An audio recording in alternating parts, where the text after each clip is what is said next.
All right, in an effort to get as many camera angles as I can on this, I'm definitely going to use the 360 as well.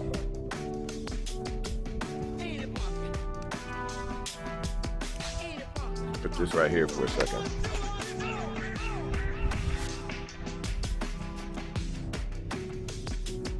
And now I just messed up my 360.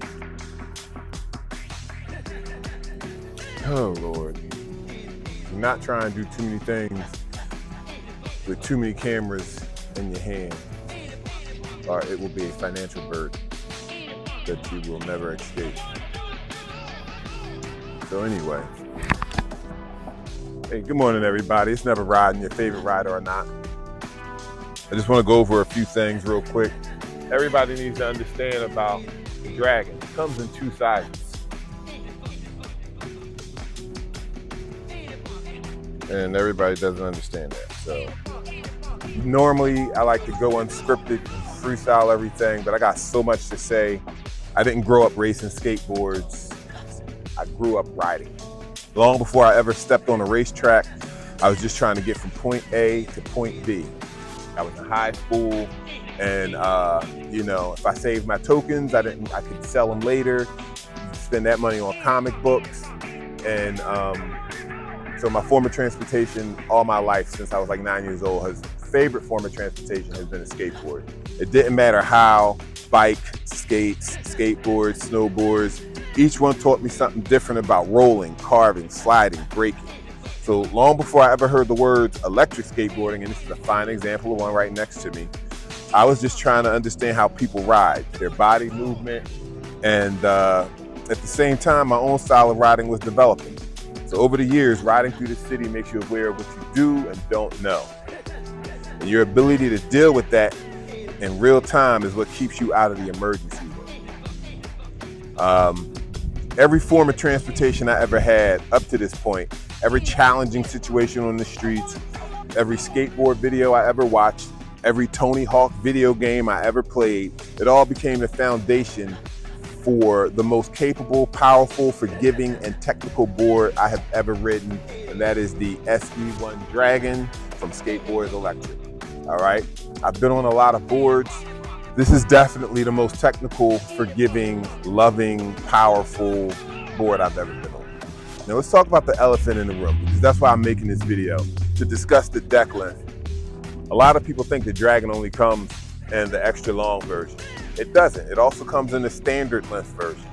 And by standard, I mean it's the same length as mostly every other board out there. I'll get into that in a moment. Matter of fact, let's get into that right now, deck length. And my last review of the Dragon, I was, and this is kind of also a review, not just me explaining the deck length, but in my last, let me make sure this is recorded. If this ain't recorded, I'm gonna be pissed. All right. We are recording. Good. All right, so in my last review, I was reviewing the extra long deck.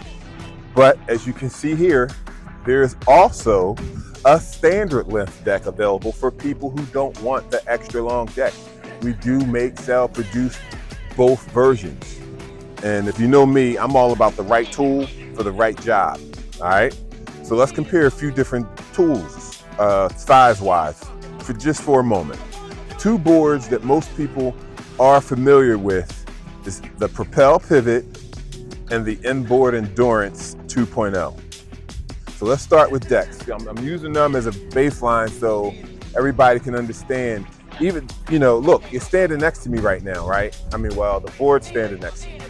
And you would think, ooh, this board looks long. But in all actuality, it's not. This is the standard length. What's long is the trucks, and we'll get into that in a minute. But just to explain to you what it is that you're seeing here, we're starting with the decks. We're comparing the Propel Pivot, the Inboard Endurance 2.0, and the Dragon SE1 standard length decks right here. Now we're going to look at four basic things: the length of the deck, the actual landscape available for your feet, and the deck height off the ground when the board is laying down. Very important things. Also the axle length, because These numbers are the holy grail of skateboard geometry. They are what dial in how every board feels and what it's truly capable of delivering. This is an opinion, okay? This is not my opinion. This is just geometric facts here. So I'm really trying to keep, I will give my opinion later on and I'll tell you when, but right now I'm just dealing with numbers. But they say men lie, women lie, numbers don't lie. So this is just geometry we're talking here, okay? And it's what you deal with on every board you already own, every board you will ever own. It's all about the geometry of that board. So here we go breaking down the numbers. Because you can put any motor on any board, it's gonna go as fast as you want it to go. You know what I mean? We're not talking about that, even though we can, but I've done that in other videos. Other people will do that in videos. Right now, I'm just trying to explain to you the geometry. This is the heart and soul of the SE1 Dragon. This is the heart and soul of every skateboard you own. This is not up for debate. Again, this is just geometry. This is not my opinion. All right. First, let's talk about the propel pivot. From tip to tip of the deck, the pivot is 38 inches long. Now, here's an amazing fact. From axle to axle, the pivot is about 37.5 inches long, okay? So those wheels are right there at the tip of the deck. As you know, DKP trucks push the wheels out a little bit further, which is one of the reasons why it feels so carvy and so good, other than the DKP, the fact that, you know, you're riding on a double kingpin, but the position of the wheels, very important fact right now. The position of the wheels are important in relationship to your central vertical mass, all right? Just geometry, folks. The axle to axle is 37.5, and the deck height is about 3.5 inches above the axle center. Again, very important. Great for carving, and we'll get into that. For racing, you want your deck drop down. You want to be as close to the axle height as possible, if that's your style, and it's what helps you go faster. So yeah, that's what you want. Think of it like this. All right, so if you're standing on an arch and you're up high on the arch, then it's a lot easier for that arch to fall because you're dealing with gravity. Again, a fact that's just inherent to every skateboard. Doesn't matter, kick, push, acoustic, electric, any brand, all right? These are the elements that you're dealing with. Most of you know this, but I gotta say it anyway. And I raced on the pivot and came in first place in that first heat, second place in the second heat. And then on the third heat, I fell like 3 times. I switched boards and I actually switched to the Endurance 1.0. But that's a whole nother story for a whole nother video. All right, so the tip propel pivot deck, 38 inches, tip to tip of the deck. Axle to axle, you got center of axle to axle now. You got a 37.5 on DKP trucks. The deck height is above the axle center, about 3.5 inches. So if the axle's here, the deck is up here, okay? The inside foot placement, your landscape inside the deck is 28.5 inches. Now we'll move on to the inboard endurance. The inboard endurance, tip to tip, that deck is 41 inches long. Axle to axle is about 35.5 inches long. The deck height, again, is 3.5 inches above the axle. So if this is your axle, the deck is about 3.5 inches above the center of your axle. However, the inboard endurance is on the Nexus trucks, and the Nexus truck system has an adjustable base plate angle. So on the inboard endurance, you can get a little bit closer. You can adjust your deck height by about 1/2 inch or so. And the inside foot placement, your actual landscape that you can use, is also 28.5 inches. All right. Now, the SE1 Dragon, we're looking at 40 inches. So it's a little longer than the pivot, an inch shorter than the inboard endurance. Axle to axle, this number should blow your mind, is 46.5 inches from that axle to that axle. All right. That's the magic. Your inside foot placement, again, your actual landscape, is about 27.5 inches. 1 inch shorter than the pivot and the inboard endurance. So technically, as long as this is a shorter deck, okay? Now, here's the best part. This deck has a variable height difference. You can see it right here in this video. Front and rear. You can change the height of this deck depending on what you need to do, depending on the track conditions, and depending on the style of riding that you want to do. You can change the deck height over 3 inches.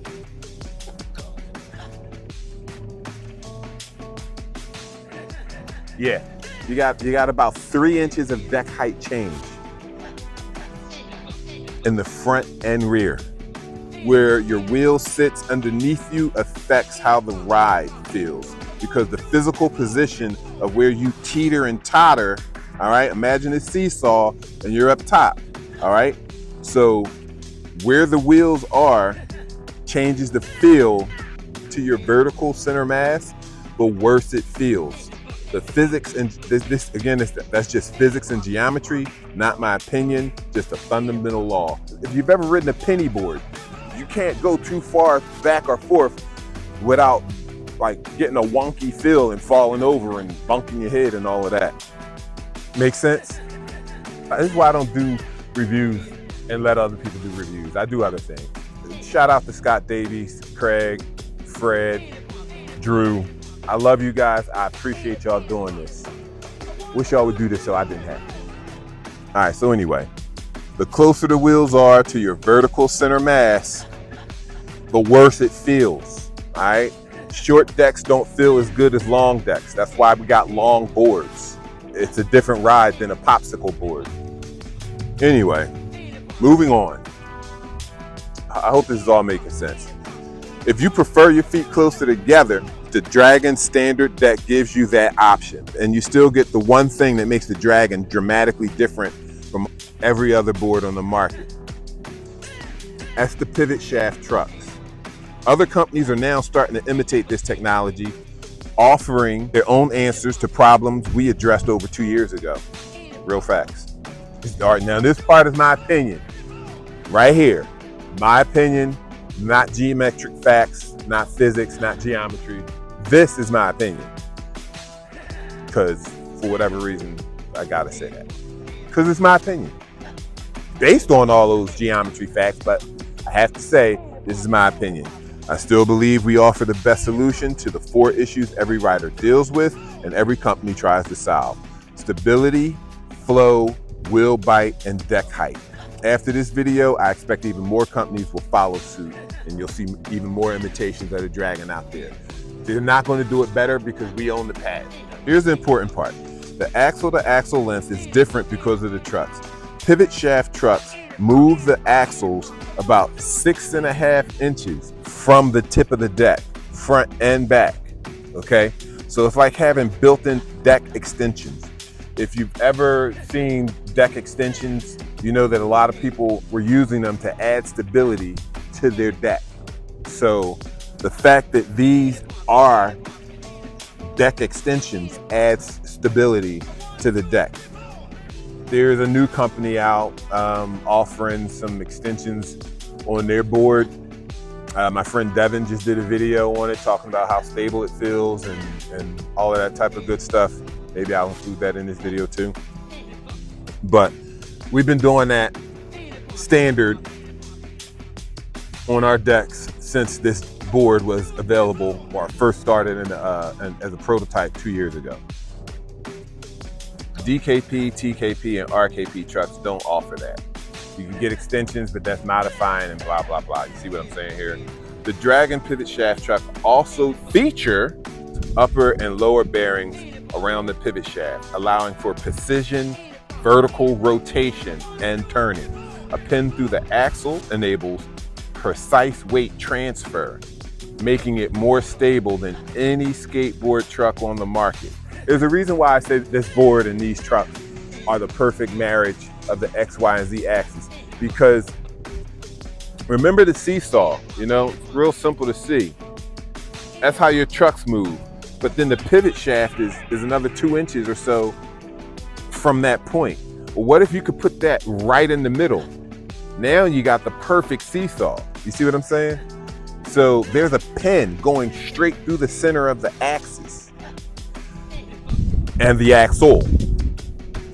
And then you got the pivot shaft coming down vertically, holding right in the middle, the center of your axle. So you got your X axis, you got your Z axis, and you got your Y axis. Everything is focused on one center point, not 2 or 3 different levels where you're like a seesaw wobbling and tottering and teetering around. That's the amazing part of these pivot shaft trucks. That's the secret ingredient that makes the Dragon so phenomenal. The deck can be long, the deck can be short. That's your preference. But these trucks are not available by anybody else. Nobody else has a design like this, and we own the patent, so there better not be another design like this. And that's why I say these trucks are the perfect marriage of the X, Y, and Z axis. The X, Y, and Z, man, it's just simple. Am I making sense here? Am I making sense here? I'm not dissing anybody's company or board. Okay, this is my opinion again. I gotta say this. This thing feels like a Rolls Royce with the speed of a Jaguar, okay? This is about as good as it's gonna get. In other words, nothing else currently exists that's more fluid. That's a geometric fact, and I'll stand behind it. Part of that's my opinion, part of that is fact. So anyway, in closing, because I haven't even really touched on the height adjustability. Pivot shaft trucks don't just extend the board's length, the height is adjustable also, and can bring the deck even lower than the axle height. Because the front and back are independently adjustable, you could theoretically drop the rear lower than the front, creating a ramp instead of an even level deck, or you could get a ramp up effect. The front would be higher than the rear if that's your style, which sits you back in the rear pocket and lets you hang on the back of the board if that's the feel you're after. Like again, these trucks are so dynamic and variable. You got option after option after option, and that's another option that other companies have tried to address, but not the way we have. No other truck system I know of is this versatile. These trucks aren't over-engineered. They adapt to whatever situation you're in. The perfect marriage between the X, Y, and Z axis. All right, there, I said it all. Hopefully we got it all on video and I can go edit this thing. Go buy some new camera lenses because I just busted up my lenses a little bit, scratched them. Yeah, so to sum up all that stuff I was just saying and reading, the magic is the pivot shaft trucks, all right? And if you like your deck length short, we got short decks. If you like your deck length long, like me, we got long decks. But the Dragon, whether it's standard length or extra long, is an amazing board because of the truck system. No other company has these trucks. No other company has these trucks. No other company has this truck design. We spent a lot of time perfecting and riding and testing this, and it works, man. Like it's a phenomenal option. Whatever. I gotta edit this video. Y'all know me, never riding, your favorite rider or not. I'm out. I got work to do now. Thanks.